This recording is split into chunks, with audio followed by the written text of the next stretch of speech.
that time they get rid of them even more permanently. Yeah? He was exiled, why would they follow him? People still, Napoleon had this really weird support, right, amongst the people, amongst the army. Remember, Napoleon brought stability. Like him or not, he brought stability to a country that hadn't had it for a long time. So you still had a lot of people in 1814 that were sad to see Napoleon go. A lot of French people. So when he comes back in, they're willing to support him, especially the army.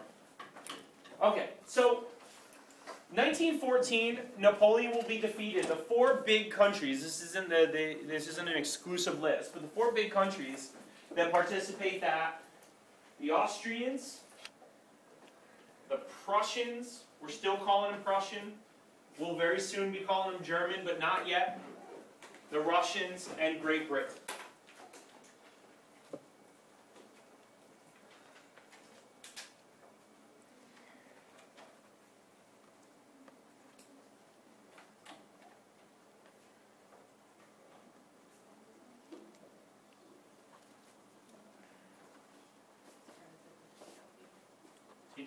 Oh, you were?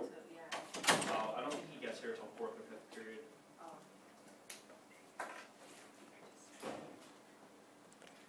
So, Austria, Russia, and Prussia were all monarchies at this point. And they were trying to be absolute monarchies.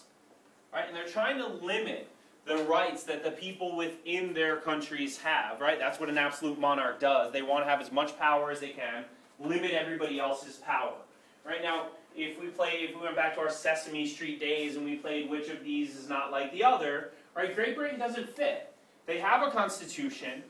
They have a Bill of Rights that protects the rights of the people in Britain. Right? And they're very much limited by that constitutional system. But, right, we're still going to talk a little bit in this chapter about some of the things that Britain does that the people find to be very oppressive.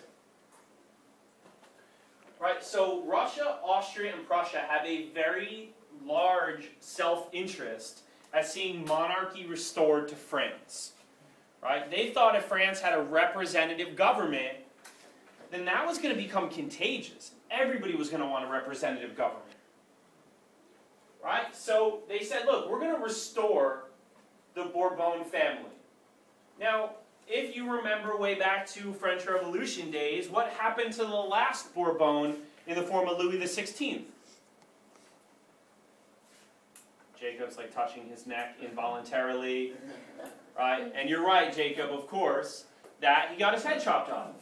And the people of France celebrated that he got his head chopped off, right? He was the husband of Marie Antoinette. They both get their heads chopped off. Well, now Austria, Russia, and Prussia's their idea is, let's get Louis XVIII. Why not? Get him back on the throne, give the Bourbons, give the people kind of some sense of normalcy. Right, our book does a great job, and there's sometimes where I hate our book so much. Their description of Louis XVIII is that he's old and fat. Like, that's all they can think of to say about him. Old and fat Louis XVIII takes the throne. How old was old back then? Like 50s. I don't know how fat was back then, but clearly he was fatter than the average because our textbook author eloquently calls him fat. So Louis XVIII takes the throne, and then in a move that kind of shocks Austria, Prussia, and Russia, he tells the people of France that, like, that constitutional charter you all want, that, like, kind of Bill of Rights that you hope to have, yeah, I'm okay with that. Right, so then the Russians, the Austrians, and the Prussians are like, this is not going to be good. Right, if he starts giving liberal concessions to the people of France, everybody's going to want that all over Europe. Right, but, right, in something called the First Paris Peace, and we're going to talk about something called the Congress of Vienna, which is where they come up with this First Paris Peace, the other countries decide, look, you know what? We'll punish you by rolling your borders back to 1792. We're not going to let you have all that land that Napoleon conquered. But you don't have to pay any reparations for those Napoleonic Wars. What is a reparation? What's that? paying someone back, right? And reparations specific to a war would be you're paying the countries what money they put out, right? So these countries, which we're going to call the Quadruple Alliance, very creative name because there's 4 of them, they decide that they're not going to take any money from France. You know what? We're going to let you slide. You know, all that fighting, all those people that will die, all those people that died, no big deal. Go back to 1792, no reparations, have old fat Louis XVIII. Our book has a picture. I don't think I have a picture in the PowerPoint.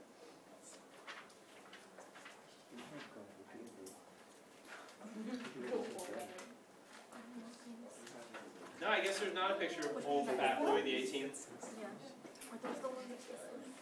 Alright, so this is all pre-Napoleon sneaking back into France and having another 100 days of you know, kind of chaos. So at first, when they get rid of Napoleon and they send him to Elba and they order the French to pay him 2 million francs a year. Now think about that, right? Napoleon's exiled and the French government has to pay him 2 million francs a year to get away.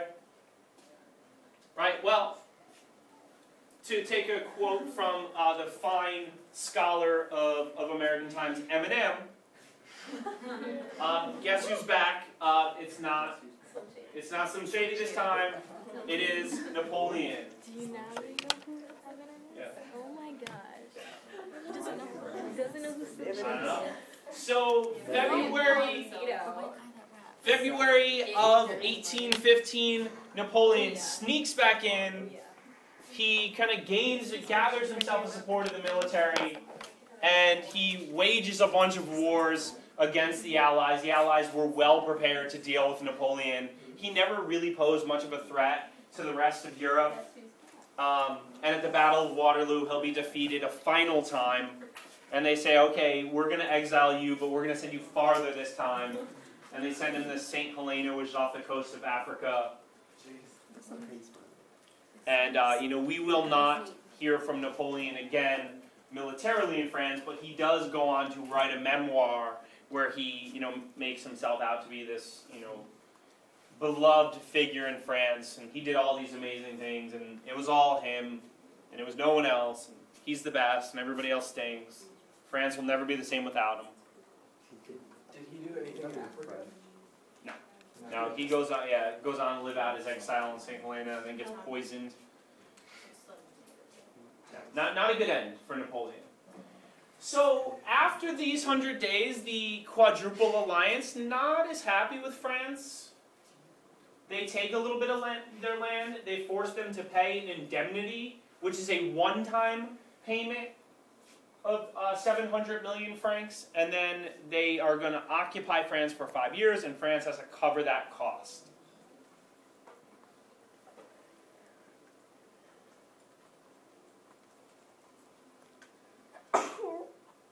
Bless you.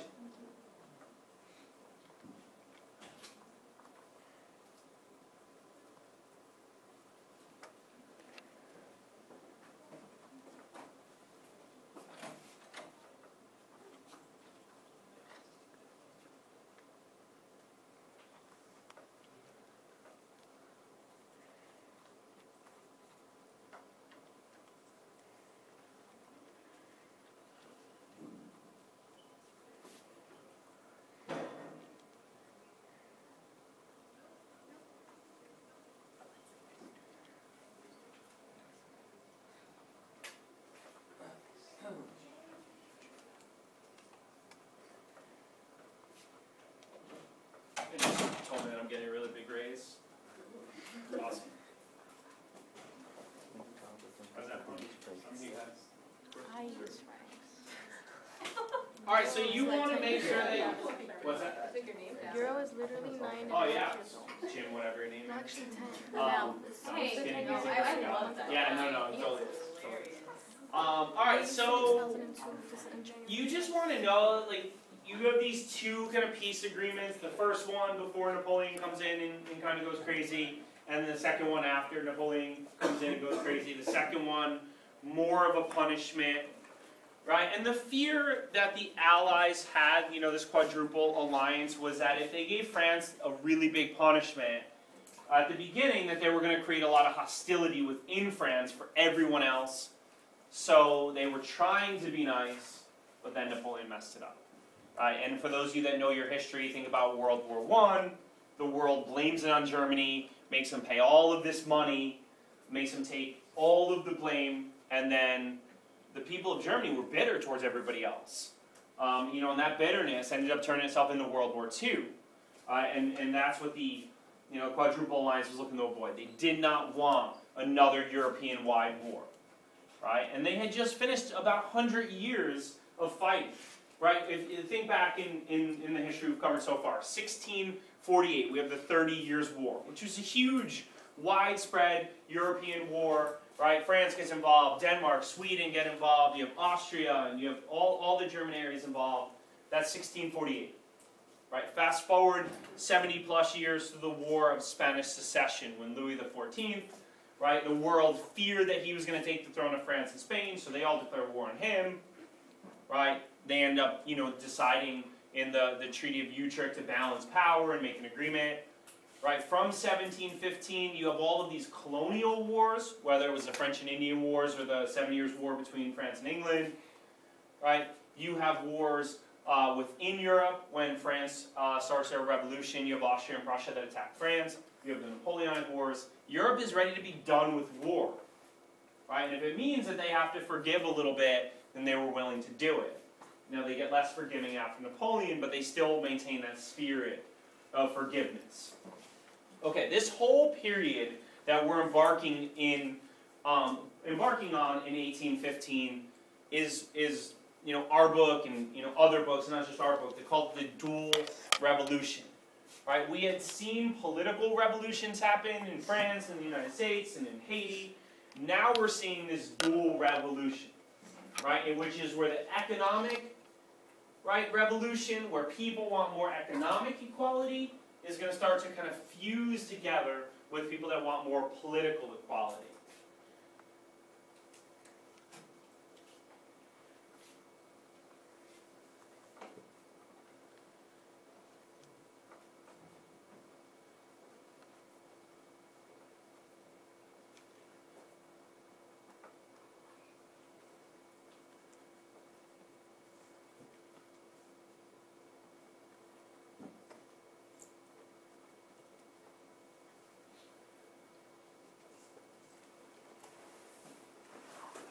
Right, and this is an example that I've modified. This is the same PowerPoint that I used last year. I just modified it a little bit, and I'm glad I had this because the Sans-Culottes were a group that was in our book, but we didn't talk a lot about during the actual French Revolution, but they're really big to talk about because they lay the groundwork for socialism.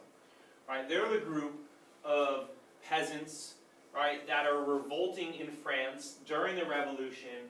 And then in addition to demanding political rights, they also wanted economic equality. Right? So this group of sans-culottes, they lay the groundwork for what then Karl Marx is going to write more about and elaborate on, guys like Robert Owen as well, that we now call socialism. Right? So they're a really good group to know that we should have learned during the French Revolution, but I don't know how I forgot to bring them up, or if I brought them up and we just went quick, but it's not a term I thought most of you would be familiar with when I saw it, all the years.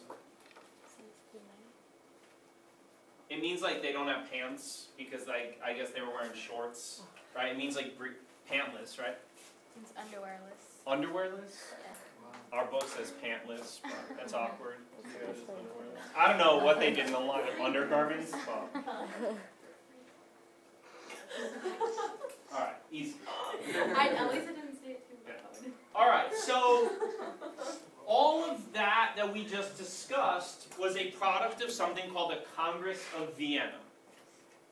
Alright, Congress of Vienna, really kind of one of those big meetings of the European countries that we're going to start seeing more.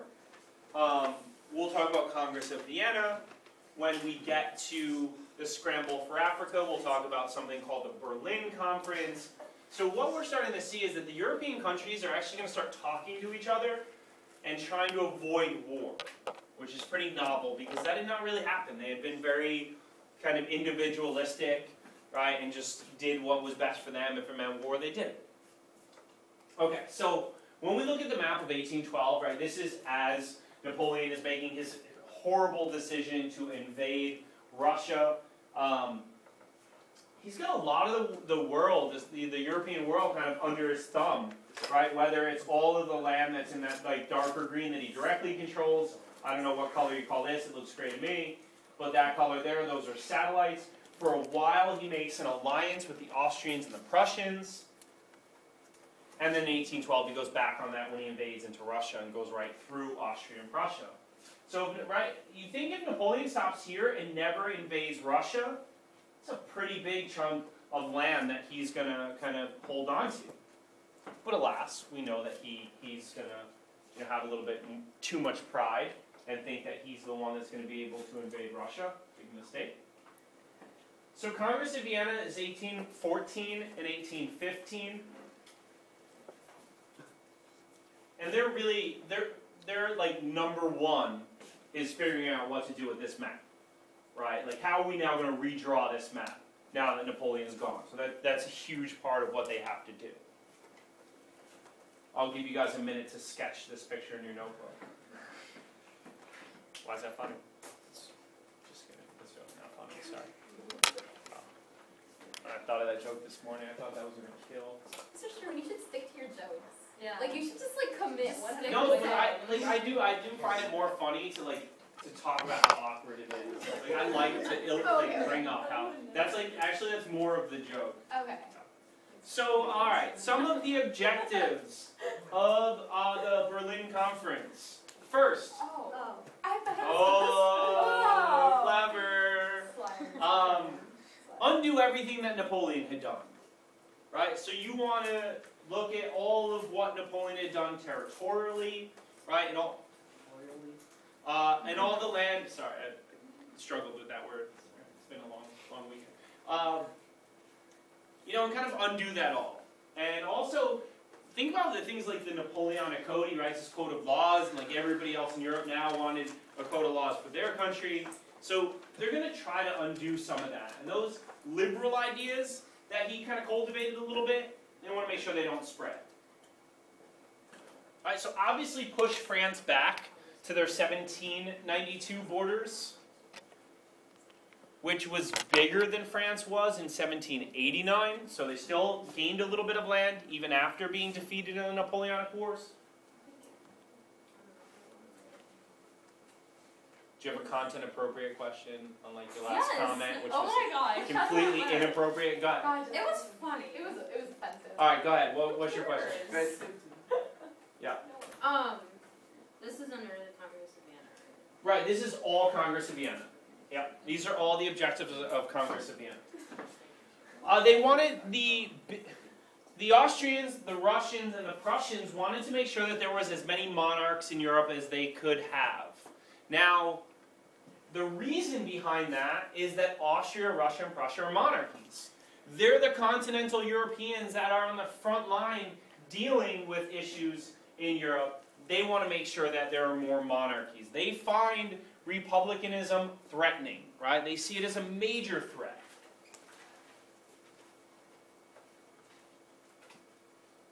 And then the last bullet that you're all holding your breath waiting to see is that they believe that, there's an alternative to war.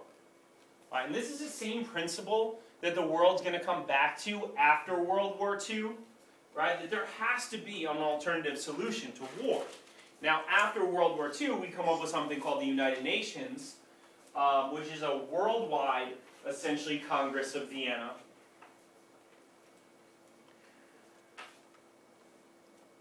Right? And what the Big Four realize is that they can pretty much drive the policy for Europe, and then all the smaller countries are just going to have to fall into line. So they're going to be able to dictate what happens in all of Europe. They're going to be able to, infuse a ton of self-interest, and then, kind of make sure that they get exactly what they want. So this is really about those four countries: Austria, Russia, Prussia, and Great Britain. Now, Great Britain is far less concerned with continental affairs. They actually don't even want any land in Europe in restitution for the Napoleonic Wars? They just want money.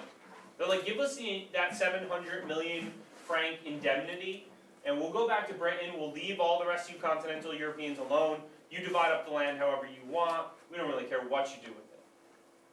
Alright, and the reason behind that is that Europe had their sight, Britain had their sights set on Africa and Asia. They didn't care about continental Europe. It was too much trouble to try to get into conflict with the other continental Europeans.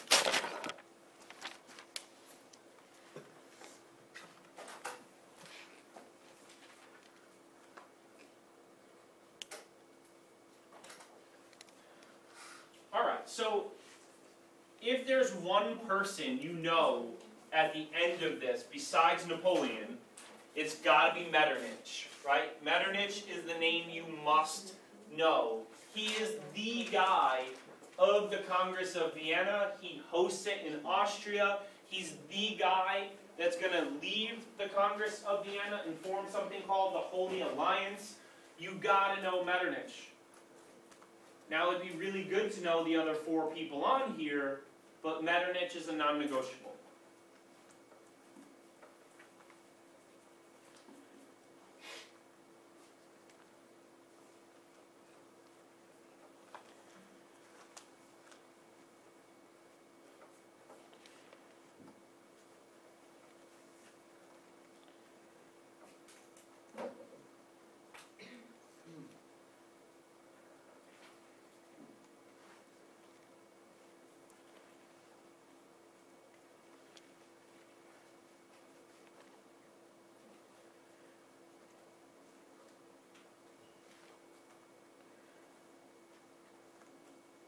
Now, you might say this is a quadruple alliance, why there are 5 guys on there.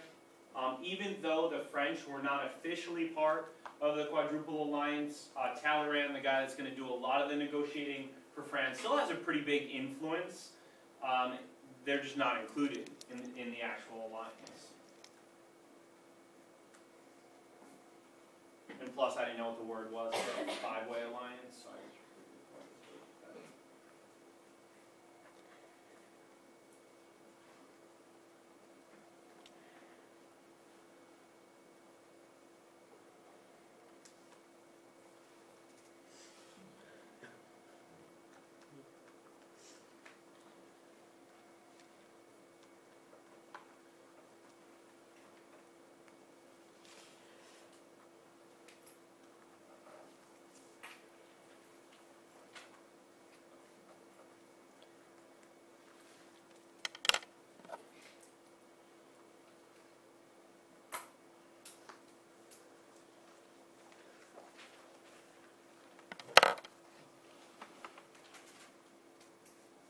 Okay, so here are 3 kind of key principles. I'll put that all up, give you a second to take it in and explain what each of them is.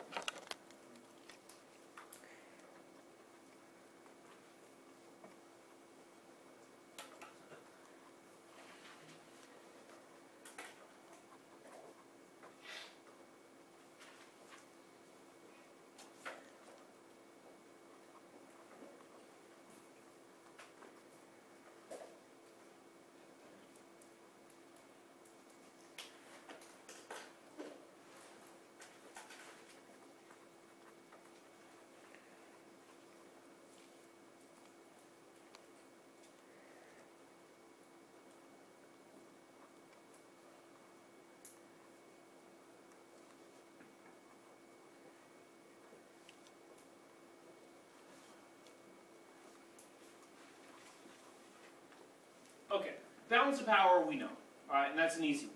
Just you want to prevent one country from becoming too powerful in relation to all the rest. Like, we first heard about balance of power when it came to Italy and how they all wanted to prevent one city-state from becoming more powerful than the rest.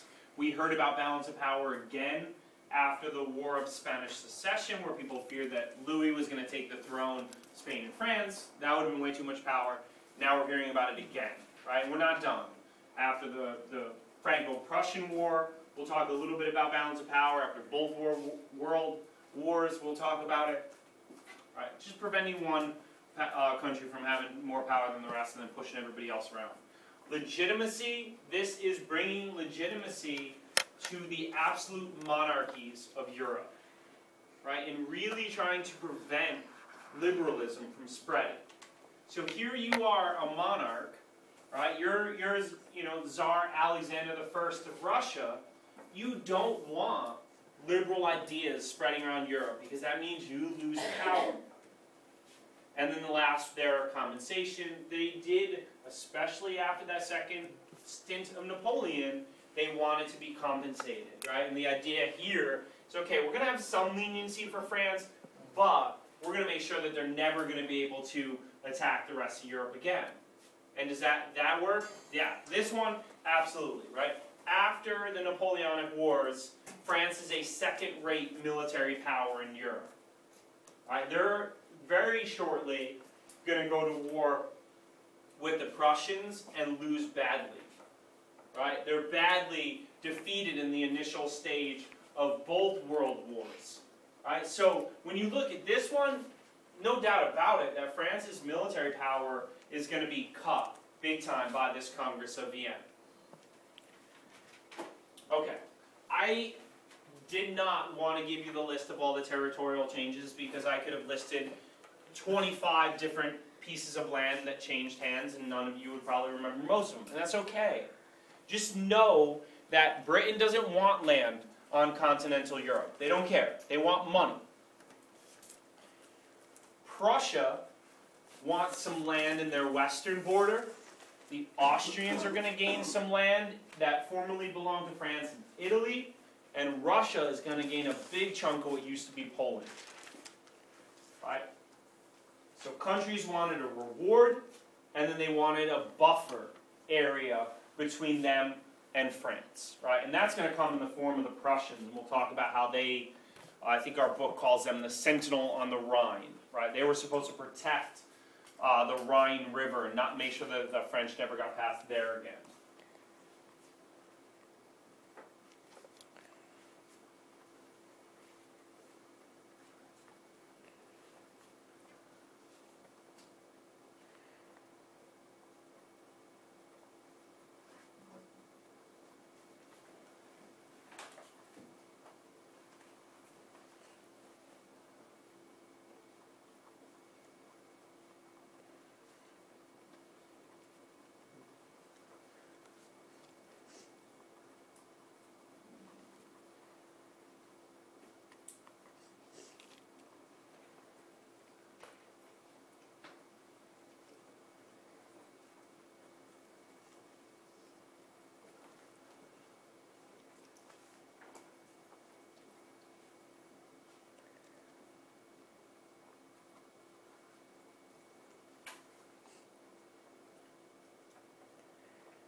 Okay, so by 1815, what you're going to see is that the Prussians are going to get an idea that they need to essentially make an alliance with all of these other different cities and principalities and areas within Germany. So we get a confederation, which means that they're going to work together economically, they're going to work together defensively, but they're still going to govern themselves.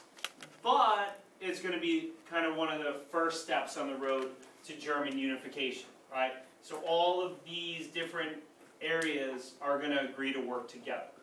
That's huge. It's huge when you look at the road to a unified Germany. And then when we look at this map, what you see is that Prussia is going to gain a bunch of land. Austrians are going to gain a bunch of land. France doesn't lose as much as they had feared that they would. And then you are going to get, the Netherlands kind of forced union again between Belgium and what will become the northern portion or modern-day Netherlands. And the Ottoman Empire is hovering. You know, they're on their way to collapse. Very shortly, we're going to talk about in this chapter how the Greeks are going to revolt against the Ottoman Empire, and you know, the rest of Europe is going to have to make a decision. Are we going to support Greece, or are we going to support the Ottoman Empire? Now you might say, why the heck would they support the Ottoman Empire? They did not, especially Austria. They did not want people getting the idea to break away and form their own independent countries, because Austria is made up of about 20 different ethnic groups. The last thing Austria wanted was to set the tone that that was okay. But they had to choose between the lesser of two evils. Evil one, Ottoman Empire. Evil two, supporting the idea that it's okay to form your own country. Now in the end, they're going to support Greece, because they just dislike the Ottoman Empire that much, but it's a little bit of a gamble. So, legacy of Congress of Vienna. The negatives, they ignore all of that liberty, equality, fraternity, all of those great ideas that had spread before and during the French Revolution. Congress of Vienna is not going to address those at all, and what you're going to see is they're actually going to put up roadblocks in place of liberal ideas, in place of nationalistic aspirations. And that means when a group, nationalistic aspirations mean when a group of people want to form their own country.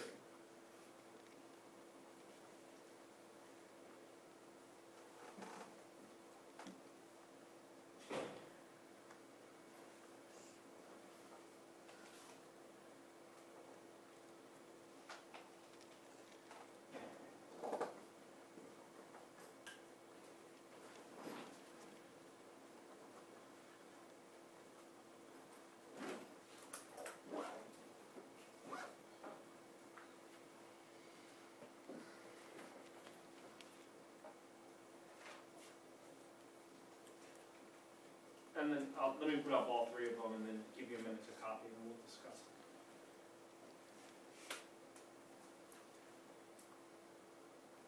it. Right, and you'll see that the first two are obviously negative, and then the second two are you know, more positive.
So, the good, there's not going to be another continental European war till World War I. That's about 100 years from the Congress of Vienna, so that's good. The good, that balance of power will be maintained until Germany, and once Germany unifies, they become very quickly more powerful than anybody else.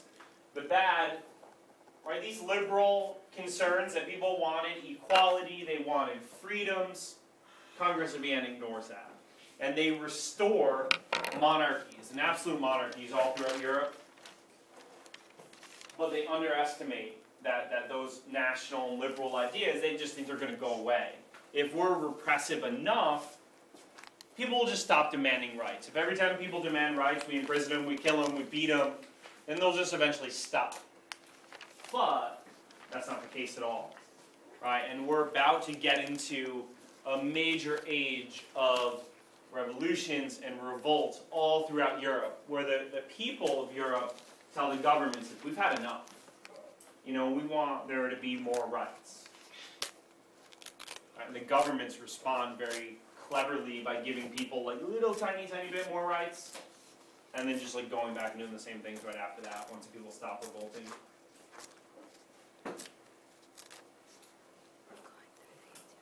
Which, for those of you who know who a guy named Vladimir Lenin is, anybody know Vladimir Lenin? Leads the Russian Revolution. He's going to write that the common person is far too dumb to lead a revolution. Right? We're too short-sighted. The minute someone gives us a little tiny concession, we're going to take it and go home. He believed that people were just not smart enough, and you needed real revolutionaries to lead it. So, all right. So, the Congress of Europe system, I've also seen that referred to as the concert system. So no both. And that's the idea that these big four powers are occasionally going to get back together and talk to each other and try to resolve issues, right? So resolve that, or deal with collective security, monitor and maintain the status quo, right? Not allow these big changes to happen.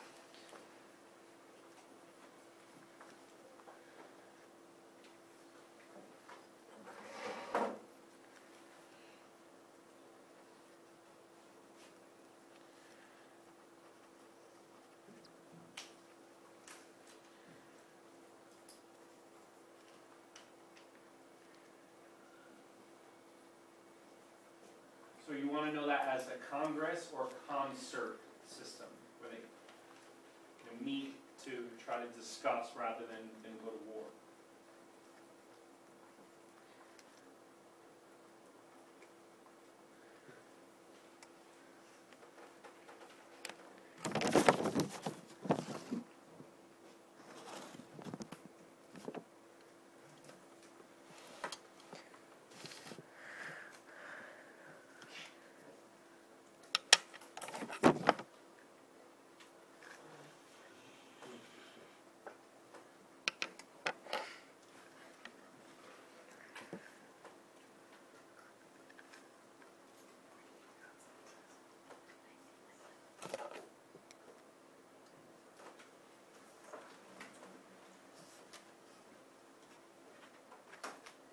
Okay, so what I just did was I took the first part of chapter 23, and that's what we just covered. What you guys, or 22, I'm sorry, that's what we just covered. What you guys are responsible for tonight, starting with the words radical ideas and early socialism, these red words on page 761, you are going to read all the way till 8:05. No, I'm just kidding. You're going to read all the way to 766. Right? And there are three, so 761 to 766, there are three big ideas. Liberalism,